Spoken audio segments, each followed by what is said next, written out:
What is the Christian responsibility? Because, you know, these accusations that are thrown at you about prosperity gospel and all of that, what's the Christian responsibility for reaching the poor and helping the poor? I think that we all have a responsibility. It's a part of the gospel to reach out and help those in need. And so it's a part of our message. It's a part of what we teach all the time. We're blessed to be a blessing. And so I think that we're all supposed to do that. I mean, even now my brother's over in Africa right now. He's a surgeon, but he operates in a little charity hospital taking care of people. So it's a, you know, obviously it's a big belief in the gospel. And part of my, you know, we focus on different things. Part of my, I feel like my message and my ministry is to empower people to become who God's created them to be so that they can help others. But like I was saying earlier, I don't think you can really reach out to others very effectively if you feel bad about yourself, or if you're guilty, or if you're in a lousy relationship, or if you're got all these addictions. So I'm trying to help people be healthy and whole so we can help more. Absolutely. What is this notion of being saved? You know, to a lot of non-believers, they hear the word and they say, well, what does this mean? Yeah. To you, what does being saved mean? Being saved to me means a relationship with Christ. And it is interesting because like we were talking about, I grew up in this, and being saved, you know what I mean? That meant you're a Christian. But I had somebody, you know, they said just what you said, saved from what? You know, and it's helped open my eyes to realize, Joel, everybody wasn't raised like you. So I talk more about salvation, a relationship with Christ, a guarantee of heaven. I mean, I believe that's what it's talking about. Being saved is saved from, you know, separation from God.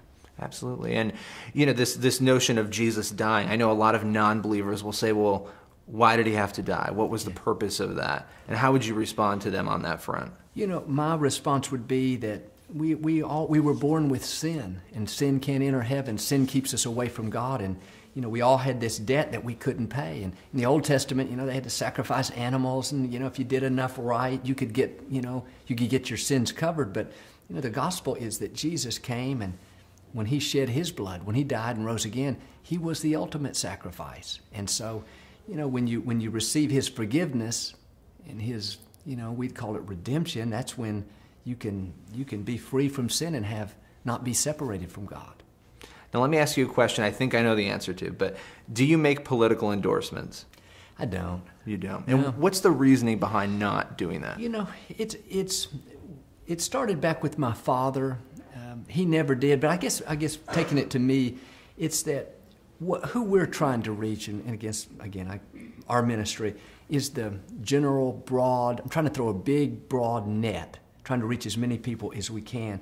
I feel like if we went political, that, you know, you almost immediately, you're divided 50-50 almost on most issues. I mean, that's the way the country is. And so I feel like that would divide who we're trying to reach. Now I say that to say, because people think, well, is everybody supposed to be like you? No, I have friends that are very political. They're ministers. They're fantastic. But that's their calling. And so, you know what, I support them. I think I'm pretty good at my calling. It's the hope. It's the empowerment. What do your kids think about your success? And I mean, they've grown up with it and they've seen this, and there are positives and negatives probably for them with what comes along with that, but they must be pretty proud of you.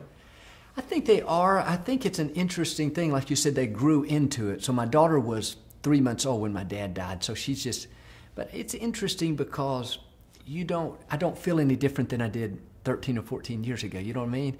In terms of, you know, people may come up and know me and things, but you don't feel any different. I feel like, well, I'm just that same person. So I don't know. I'm sure they're proud of. I'm sure they're proud of me. Yeah. I think there's pros and cons, and you know, they have to, you know, they have more, you know, obviously battles to overcome in some areas, and they're scrutiny. Yeah, scrutiny, and just like my son Jonathan, I can tell, you know, he doesn't want any favors because he's my son. You know, he went to a camp the other day and somebody found out about 2 or 3 days in and Googled him and found out, and he told me, he said, don't tell everybody, don't tell me. So it's more just, I think you know, you want people to know you for who you are and not, hey, well, his dad's a popular minister. Right, absolutely. Yeah.